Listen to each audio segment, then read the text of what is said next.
우크라이나가 1,500km를 드론을 날려서 러시아 정유 시설을 때려부신 거예요. 그 순간 러시아가 추가로 벌어들인 돈의 3분의 2가 다시 날아갔어요. 혈관 속으로 들어가 전쟁을 하는데 그게 호르무즈 해협이죠. 그래서 한국 해군이 만약에 통째로 호르무즈 해협으로 옮겨갔다. 우리 참수리 고속정, 유도탄 고속정 대응력이 있죠. 한국 해군이 이건 전문이에요. 미군은 못해도 우린 해요.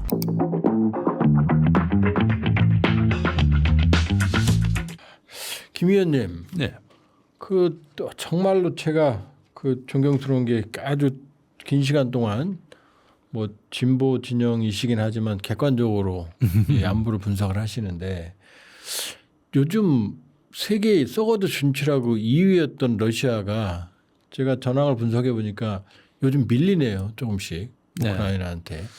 그러니까 저는 이 흐름을 잘 봐야 되는 가장 핵심적인 어떤 그 흐름이 제 관심사는 우크라이나 전쟁과 이란 전쟁이 통합되고 있다는 겁니다. 아, 우크라이나가 이란 전쟁이 통합되고 있다. 네, 같은 전쟁으로 통합돼 가고 있다. 예. 우선 이런 거 하나를 말씀드릴게요. 젤렌스키가 최근에 미국에 대해서 아주 모욕적인 말을 했습니다. 미국에 대해서. 예. 간이 벗네. 간이 벗어요. 작년 6월에 예. 자기가 미국에 제안을 했다는 거예요. 러시아가 이란제 드론으로 무수히 우리를 공격해 왔다. 그렇죠. 그래서 우리는 드론에 대한 대응 체계, 예컨대 스카이맵이라는 체계가 있습니다. 예. 그게 그 드론 방어 체계예요. 예. 이런 걸 발전시켜 왔는데 미군이 대비를 안 하니 우리가 그 노하우를 미국에 제공해 주겠다. 아, 근데 맞는 얘기잖아요. 예. 예. 근데 미국이 안 받았다는 거예요. 이것도 젤렌스키가 밝힌 거예요. 본인이 직접. 굉장히 미국이 들을 때 기분 나쁜 얘기입니다. 니들이 감히. 얘기 뭐냐면 미국이 야 우리가 무슨 우크라이나에 빌리냐? 그리고 우크라이나가 우리한테 신세지는 나라인데 무슨 쟤들 군사 기술을 우리가 가져오냐? 예. 이러면서 거부한 거예요. 그러면은 예.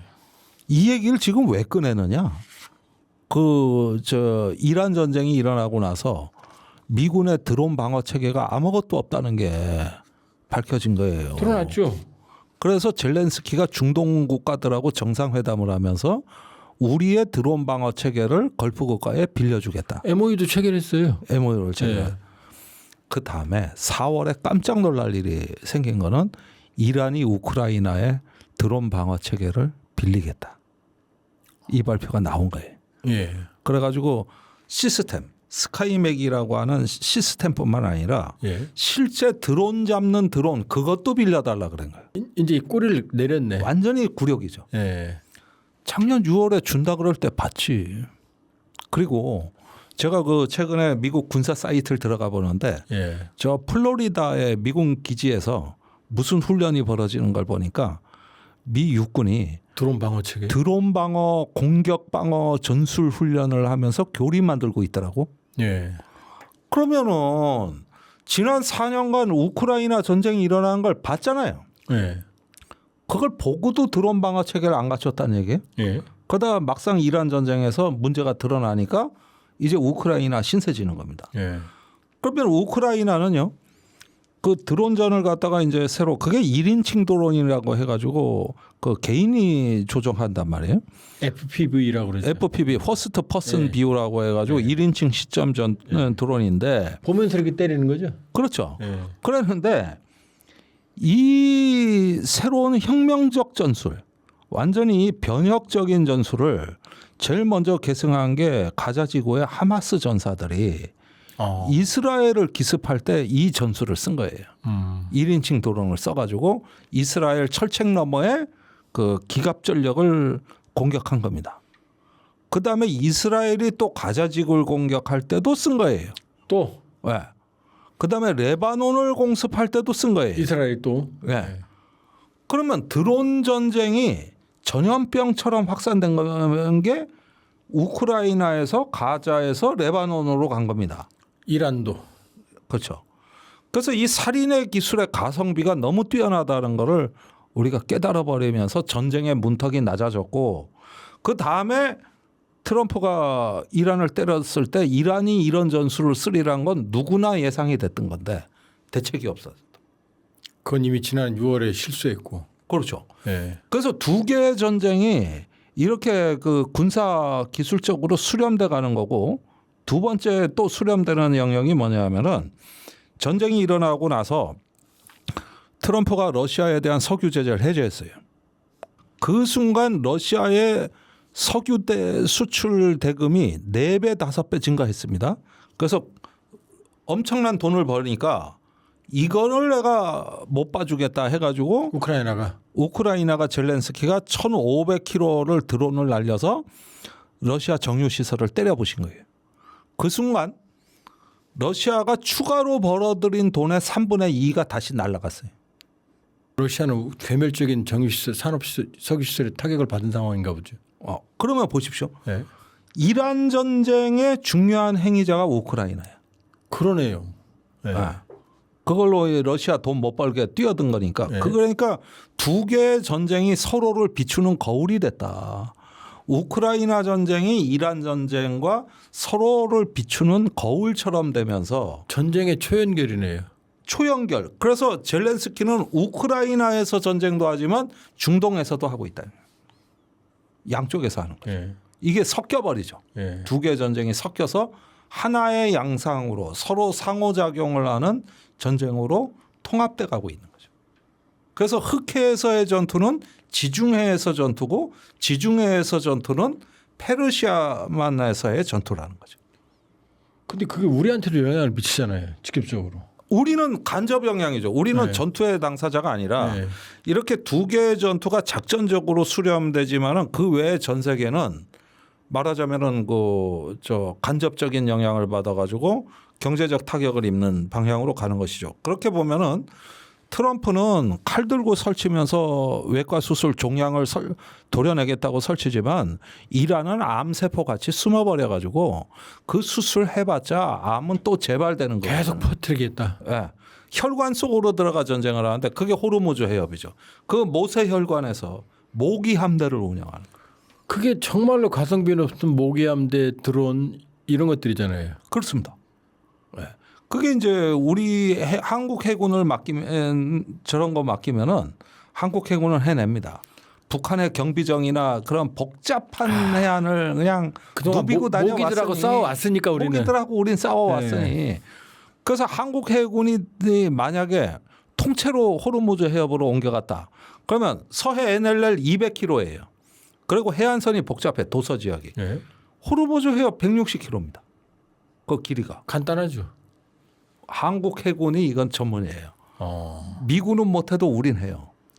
그러니까 우리는 모기하고 싸웠고 미군은 그동안 독수리들 뭐 이런 거랑 싸운 거죠. 그러니까 네. 그 독수리하고 그래서 브라운 워터 흙탕물에서는 맥을 못 춘다니까요. 그건 한국 해군이 전문이죠. 우리 참수리 고속정, 네. 네. 유도탄 고속정. 그 이란하고 이렇게 대응약이 있죠. 아 그러네요. 그러고 보니까 우리가 연해작전 70년 참수리부터 시작해서 포항급, 울산급 연해작전에 최적화되어 있네요. 최적화되어 있는 거예요 우리가. 네.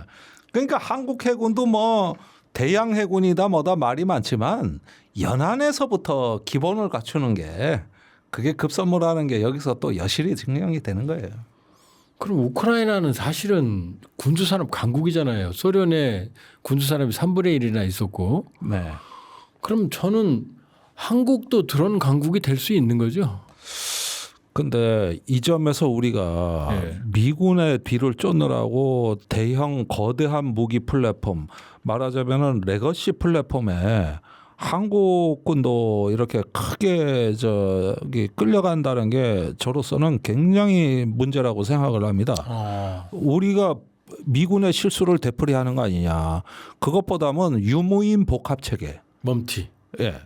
거기에다가 저기 우리의 그 벤처 기업들 그 또 제조업 IT 기업들이 국방 쪽으로 대대적으로 들어와서 이 국방의 판을 다시 짜줘야 되는데 대형 그 대기업 방산 기업이 거의 모든 걸 다 장악하는 지금 뭐 한화라든지 뭐 한화 또 카이라든지 뭐 뭐 카이라든지 로템이라든지 예, 이런 어떤 그 대기업 중심의 이 레거시 무기 체계는 이것도 이미 옛말인 거죠. 이게 필요 없다는 게 아니라 이런 재래식 기본 전력이 있어야 되지만은 북한이 키루크스에 파병이 돼서 배운 게 드론전입니다. 쿠르스크. 예. 예. 예. 거기서 최근에 보면은 제대로 드론 전술을 학습을 해왔어요. 북한이요. 북한이. 예. 예, 그러면은 이제 저기 최근에 김정은 위원장이 당대회 같은 데서 하는 5대 뭐 전략 목표, 5대 그 국방 사업 예. 이런 데 보면은 전술 무기, 그다음에 드론 예. 이런 무인 무기를 굉장히 강조하고 있거든요. 그러더라고요. 예. 예. 그러니까 우리도 이게 이제 발등에 불이 된 거예요. 우리도 앞으로 전쟁 양상이 획기적으로 바뀌는데 북한의 드론뿐만 아니라 포병, 미사일, 우리는 중첩이 돼 있기 때문에 그렇죠. 예, 복합적인 상황에 놓여 있다. 그렇게 보면은 이런 무기와 더불어서 작은 전투, 예, 드론이 이제 소총같이 쓰이는 소부대 전투. 소부대 전투. 예. 이런 거에서도 대비를 해야 되는데 한국군도 미군을 따라가다 보니까 뭐 이지스 구축함 뭐 그렇죠. 예, 대형 잠수함.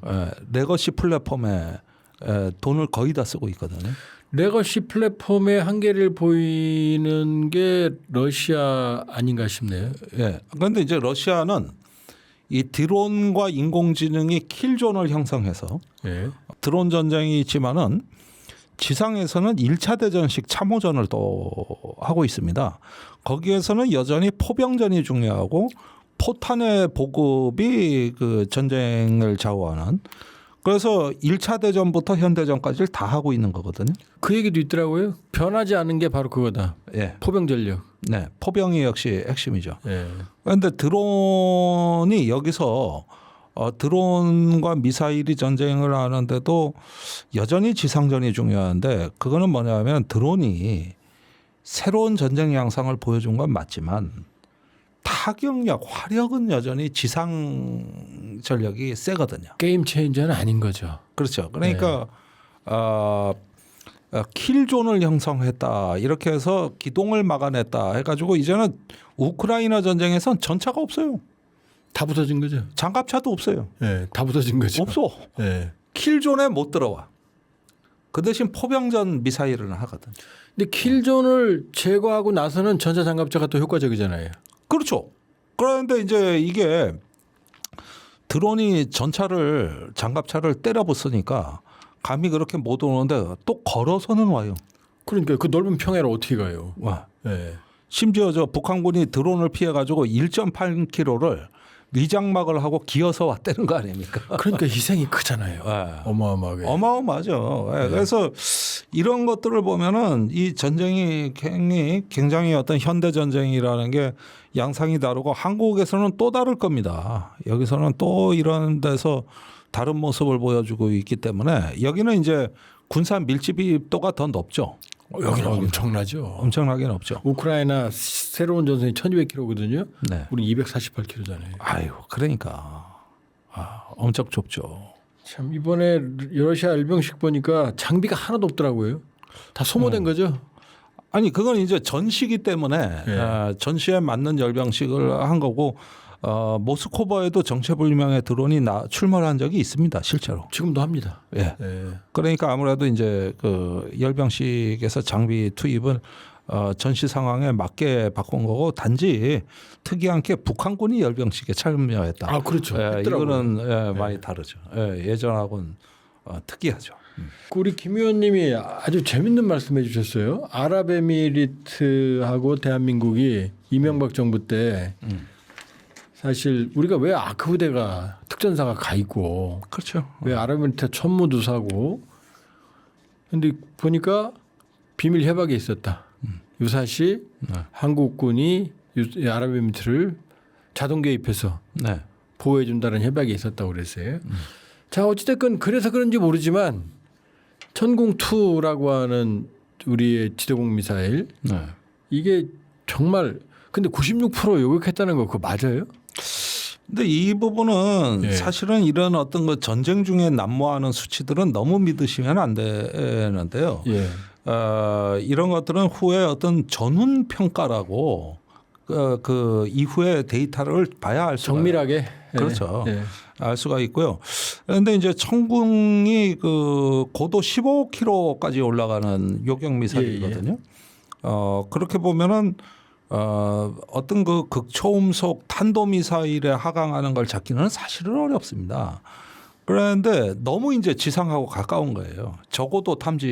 적어도 요격무기고 예. 패트리어트가 한 40km까지 갑니다. MSE가요. 팩3. 예. 그다음에 이제 사드가 150km 예.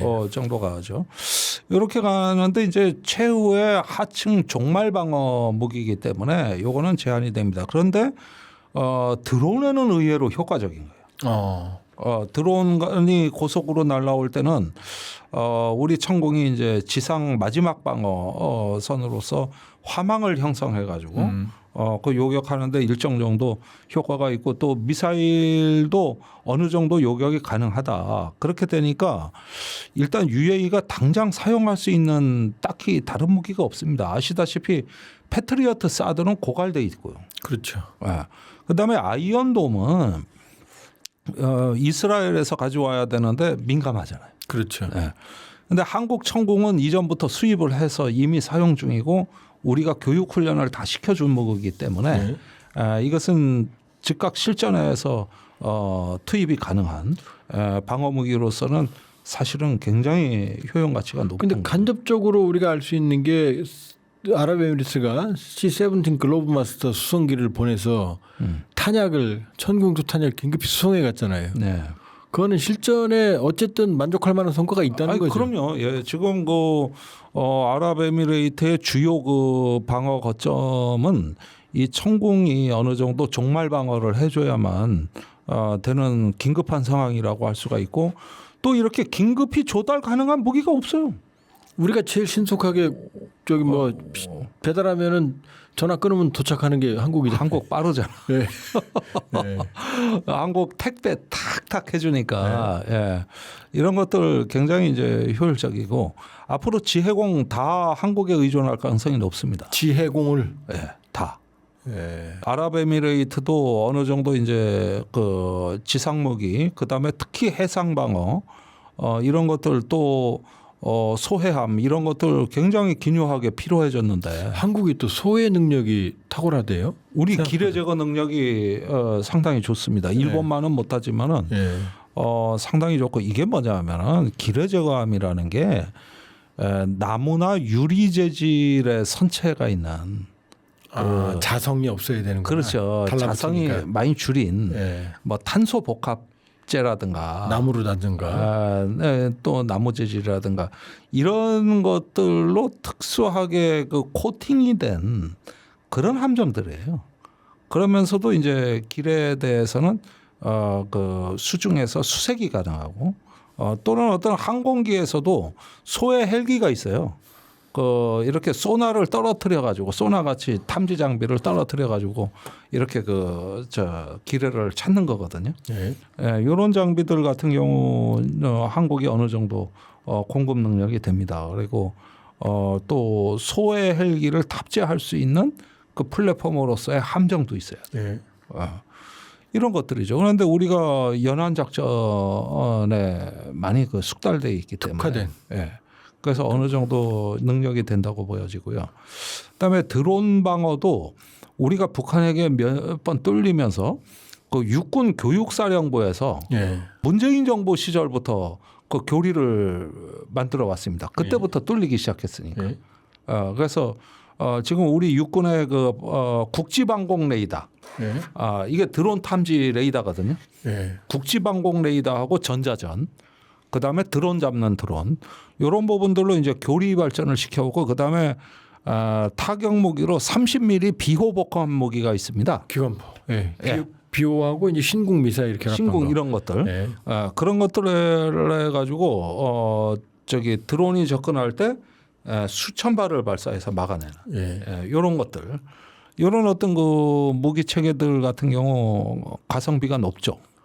그러면 이번에 지금 지해공 그랬잖아요. 우리가 천궁투 지대공만 생각하는데 지금 우리 김 의원님 말씀이 우리가 천해 그다음에 연해 작전에 특화된 해군을 가지고 있잖아요. 그러니까 지금 참수리, PKMR 윤영아, 그다음에 PKMR, 인천급, 대구급 이런 것들 이런 것들이 그러면은 이란전 끝나면 중동에서 상당히 수요가 있을 가능성이 있겠네요. 저는 참수리 고속정이 예. 예, 신형. 예, 예. 상당히 그 효과적이다. 예. 거기에다가 우리가 백령도, 연평도, 대청도 일대 그 도서 지역에서 작전을 할 수 있는 그 노하우들 예. 그런 경우는 이제 도서 지역에다가 다양한 탐지 자산을 깔아놨습니다. 아 우리가요. 예. 어떤 전파도 있지만은 음향 탐지 장비도 있고 또 영상 분석 장비도 있고. 바로 붙어 있으니까. 그렇죠. 예. 예. 그런데 그 호르무즈 해협이 우리 서해 NLL하고 유사한 어떤 그 작전 요소가 작전 많습니다. 요소가 있네. 예, 그래서 이런 탐지 장비하고 그다음에 이제 해안포를 타격하는 스파이크 미사일 같은 거. 네. 그건 이스라엘에서 도입한 거죠. 네. 그런 경우도 우리가 이제 충분히 노하우가 있는 게 이게 2010년에 연평도 포격전이 있고 나서 도입을 있었죠. 했거든요. 네. 예, 이런 부분들. 그래서 절대적으로 NLL에서는 우리가 북한에 불리한 게 우리는 좁쌀만한 섬 5개지만 북한은 광활한 육지잖아요. 해안. 예, 거기가 포밭이에요. 예. 그런데도 방어를 했다. 그 이겼잖아요, 사실은. 예. 이거 어마어마한 거거든요. 아 그러네. 예. 그런데도 방어했다. 그러면 UAE나 사우디가 보기에는 한국 해군은 어떻게 그게 가능하냐? 아, 이럴 그 수 있는 사람도 다 알아요? 아니 그러니까 우리가 군사 교류를 해왔지 않습니까? 예. 그래가지고 사우디에도 이제 여러 가지 무기를 갖다가 수출하고 군사 협력을 하고 있고 이러니까 걸프 국가들이 보기에는 한국만한 스터디 케이스가 없는 거예요. 상당히 유사하네요. 근접해 있고 그렇습니다. 이란과 코앞에 붙어 있고. 근데 문제는 이런 걸 대놓고 하는 게 아니라 하더라도 조용히. 예, 비공식적으로 예. 하더라도 좀 조용해야 된다. 하더라도 조용해야 된다. 조용하게. 예. 왜냐하면 이란하고도 관계를 유지해야 되니까. 그렇죠. 근데 재밌는 게 최근에 드디어 대만이 꿈에 꿈꾸던 에이브람스 네. M1, 네. M1A2 음. 108대를 전력화했어요. 네. 근데 무려 7년 걸렸답니다. 그게 뭐냐면은 이게 국민당하고 민진당 간의 이 방위 논쟁이 너무 소모적인 거예요. 자, 이 국민당 정부에서는 예. 방어 전략을 씁니다. 예. 그게 이제 비대칭 방어 전략이라 그래가지고 합동 방어 개념이라는 건데 그게 국민당 정부 때 이시밍이라는 그 총참모장이 주창해서 예. 내놓은 그 비대칭 방어 전술이 7중 방어막이에요. 아, 7중. 예. 예. 중국군이 올 거 아닙니까? 하늘에서 맞고 그럼 지대공 미사일, 바다로 오는 거 지대함 미사일. 그다음에 상륙하면은 철책에서 맞고 그다음에 전차 포병으로 맞고 이런 식으로 해가지고 비대칭 방어, 예. 다중 방어에 거의 대만의 방위비를 거의 집중해 버린 거예요. 근데 민진당은 사상이 달라요. 공격으로 가자. 공격으로 가자. 그래가지고 중국의 연안 도시를 때리자 먼저. 때리자 미사일로 베이징까지 때릴 수 있다. 이래가지고 완전히 다르구만요. 베이징에 눈을 찌른다 그랬어요. 산샤댐 같은 것도. 그래가지고 지금 비공식적이지만은 우리가 알기로는 중국의 연안 도시에 도달할 수 있는 대만 미사일이 갖춰져 있습니다. 아 대만 자체적으로. 예. 예. 그런데 미국에다가도 미사일을 달라 그랬는데 미국이 주냐 안 주냐로 이 논쟁이 벌어진 거예요. 줘야 되냐 말아야 되냐.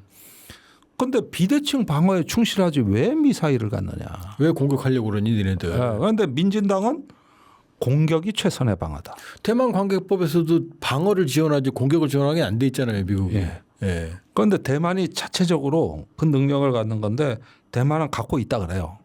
그런데 이 중국군이 오는 걸 기다려서 막지 말고 그 출동 기지를 때려야 된다. 킬체인이네. 그렇죠. 대만판. 예. 그리로 돈이 쓰이니까 그러면은 어떻게 되냐면은 그 국민당이 건설해 놓은 그 방어 전략을 에만은 그건 방어 전략이잖아요. 이거를 주변으로 밀어내면서 심지어는 물갈이도 군부도 숙청해 버렸어요. 그래가지고 국민당 때 잘 나가던 군인들 다 잘라버리고 예. 이렇게 된 겁니다. 그러면은 뭐냐면 일관성이 없는 거야. 곁다리 같은. 에이브리함 전투차도 네. 이렇게 들여와가지고 전략화를 해가지고 나름대로 실전을 하려 그러면 또 정권이 바뀌어서 민진당이 그 돈을 갖다가 공격 전략 미사일에 써버리고 또 쓰고 뭘 하고 뒤집히고 이게 이제 문제가 되는 겁니다. 그래가지고 이런 어떤 그 에이브라함 전차도 사실은 기름을 너무 많이 먹어가지고 거기다 70톤이라서 대만 다리 절반을 못 건너간대요. 우리 K2 전차 40톤 50톤 하는데 그러니까 이런 것들 갖다가 저 기름 그만에 주유소를 달고 다녀야 되는데 그러니까 이렇게 해가지고 어느 세월에 합니까 이거? 근데 지금 대만이 에이브람스를 받고 나니까 뭐 여러 번 방송에서 보도했는데 대만 다리를 못 걷는데요 무거워서. 그러니까요 이게 대만은 3,000m 이상 봉우리가 100개가 넘습니다. 그 산악 지역이더라고요. 네. 그다음에 산이 푸석푸석해요. 우리하고 그래가지고 비슷하잖아요. 아니 우리는 그래도 등산은 하는데 대만산은 등산을 못해. 이 지진나면 무너지고 그래서. 그래가지고 뾰족하고만요 그냥. 뾰족하고 그런 데를 뚫고 다녀야 돼요. 그러니까 사실은 지형 자체가 비대칭 전략이에요. 근데 이제 대만이 사실 이제 미국이 이란전으로 지금 일본으로 갈 토마호크도 못 준다고 전화하고. 네. 독일도 못 준다고. 독일도 못 준다고 그러고 그러면 지금 대만이 손 벌려도 미국한테 손 벌리기 어렵잖아요. 거기에다가 시진핑하고 만나고 나면 팔기로 한 무기도 안 판다고. 또 만나고 그러면 또 팔지 말라고 그럴 거고. 지금 이번에 최대 미중 관계 희생자가 대만입니다. 무기 안 줘? 2월 달에 시진핑이 네. 트럼프한테 전화했어요. 그래가지고 무기 주지 말라 그러니까 2월 말에 트럼프가 실제로 발표를 해요. 무기 그거 이미 승인 난 것도 중단한다고. 그래서 아직도 못 사고 있어요. 그게 140억 달러예요. 그게 뭐냐면 포병 전략입니다. 하이마스. 굉장히 중요하잖아요, 그거. 네. 그런 것들이에요. 네. 그래가지고 연안에서 하는 지상군 전략인데 이거 지금 못 사고 있습니다. 안 팔아요. 우리가 대만이 이제 우리가 단교하면서 좀 삐졌는데 그리고 우리한테 경쟁 의식을 또 갖고 있잖아요. 근데 우리가 협력 대상이 될 수 없어요, 대만은? 아니 그런데 이제 한국의 경우에는 대만하고 군사적인 협력이 거의 없죠. 없는데 과거에 우리가 T-50 고등훈련기 개발할 때 비밀리에 대만 엔지니어들을 부른 적이 있어요. 아 그래요? 예, 이것도 지금까지 언론에 안 나온 비사입니다. 그런데 이제 우리는 중국하고 수교를 했기 때문에 대만하고 군사 협력은 공식적으로는 없어요. 한계가 있죠. 예. 그런데 이제 그럴 때 그 김영삼 정부 때거든요. 예. 그럴 때 이제 몇 차례 엔지니어들이 와가지고 우리 훈련기 개발에 관여한 적이 있고, 그 다음에 이중용도 그 듀얼 유스 테크놀로지라고 민공 겸용 기술이라는 게 좀 있고, 이런데 일부 교류가 있는데 이마저도 굉장히 제한적입니다. 중국 때문인 거죠? 미국도 중국 때문에 무기를 못 주는데. 우리는 안 돼요. 우리 중국하고 관계가 있기 때문에. 그리고 대만 뭐 수교국도 아닌데 솔직히 쉽지 않죠. 그러니까 대만은 참 손가락 빨아도 우리가 도와줄 수는 없네요. 중국이라는 현실 벽이기 때문에. 그렇죠. 그런데 이번에 미중 간에 이런 게 이제 트럼프가 대만에 대한 무기 수출 문제를 시진핑하고 협의하는 거 보고 큰 충격을 받았죠. 원래 대만에 대한 무기 수출은 중국과 협의 대상이 아닙니다. 아니죠. 대만 관계법에 따르는 거죠. 예. 근데 협의를 해버리니까 여태까지 금기를 깨버린 격이 돼버렸죠. 내가 체스판의 말이야? 이렇게 되는 거네. 그렇게 된 거죠. 그러니까 참 서러운 거예요. 이게 약소국의 서름입니다. 마지막 하나만 더 여쭤볼게요. 천모라고 우리 저 다연장 로켓 아시잖아요. 네. 에스토니아가 저도 에스토니아 가봤거든요. 근처에. 유학하면서 유학하면서 아름다운 나라입니다. 인구 2,300만에 병력이 10,000명 뭐 4,5천 뭐 그렇습니다. 발트 3국이. 근데 천모를 계약한 지 지난해 12월인데 5개월 만에 또다시 산문을 추가 구매를 했어요. 국방위원회에 계셨으니까 그때 계실 때 이미 천모는 성능을 보셨을 거고 그렇게 탁월합니까? 이게 이제 이런 다연장 로켓이라든가 아까 말씀드린 K9 자주포라든가 이런 부분이 포병 전력이 지금 현대 전장의 사실은 주역이잖아요. 주역인데 이게 이제 과거에 우리가 94년에 북한이 불바다 소동이 있을 때 예. 원래 다연장이나 이런 걸 미국에서 수입했습니다. 그게 이제 에이타킴스 M270. 다연장 MLRS 예, 에이타킴스 예. 요게 같은 발사대에서 예. 쓰는지만 하나 미사일이고 하나는 대포란 다연장이고, 말이에요. 예. 다연장이란 말이에요. 그렇게 해서 그때 썼는데 이런 긴급 전력으로 미국에 아주 비싸게 주고 샀어요. 우리가 예. 그러니까 치장 장비 바가지 미 육군에 납품하기로 된 거를 긴급하게. 예, 이게 불바다 발언 때문에 그 뒤에 이제 우리가 자주화한 거거든요. 예. 그다음에 미군은 이제 더 이상 개발을 안 해요. 그러더라고요. 예. 과거에 이제 크루세이저라고 그 미국에 자주포 있었는데 이거는 단종이 돼가지고 예. 1990년대 이미 단종을 했고 예. 그러니까 우리 K9이 살 수가 독점이 된 거거든. 네, K9. 다연장도 이제 우리 놀이터가 돼버린 거예요. 네. 그런데 에스토니아가 서울 불바다 때 대한민국 같은 처지가 된 거예요. 러시아 때문에. 그렇죠. 거기가 이제 나토 국가 아닙니까? 네. 그렇지만은 요즘 나토국도 뭐 저기 불안하기 짝이 없는데 거기가 이제 최전선이 되다 보니까 그때 서울 불바다에 우리가 난리 나가지고 미국의 그 치장 장비 사던 그 처지가 바로 에스토니아가 된 거죠. 살 데가 여기밖에 없네요. 없죠. 네. 없죠. 전 세계적으로 대안이 없네. 없어요. 그러니까 K9 자주포, K2 전차, 그다음에 다연장 로켓 이런 게 이제 그 한국제가 단연 뛰어난 게 그게 장비만 팔면은 장비로 끝나는 게 아니라 탄을 사야 됩니다. 그렇죠. 지속적인 탄약 공급이 돼요. 이게 더 규모가 커요. 예. 그러면 예를 들면은 K9 자주포가 155mm거든요. 이걸 지금 유럽에서 생산 라인을 다시 깔고 있는데 가격이 한국의 7배입니다. 7배. 그 거짓말 정말이에요? 7배예요? 7배예요. 지금 유럽제 150mm 못 사요. 그 장사가 안 되겠네. 깔아봐야 소용없네. 그러니까 이걸 다시 깔라니까 돈이 많이 드는 거죠. 그다음에 K2 전차 120mm 포거든요. 요 120mm는 미군도 만들어요. 그런데 한국제가 단연 싸지. 가성비가. 라인을 깔아야 되니까 7배가 나오는구나. 그렇죠. 가격이 예. 새로. 예, 참 유감스럽게 전쟁의 눈엄할 시대에 K방사는 참 당분간은 날개를 달겠네. 날개를 달 겁니다. 예, 오랜만에 김종대 의원님 건강한 모습으로 뵈서 반가웠고요. 다음에 또 뵙겠습니다. 아유 고맙습니다. 예. 네.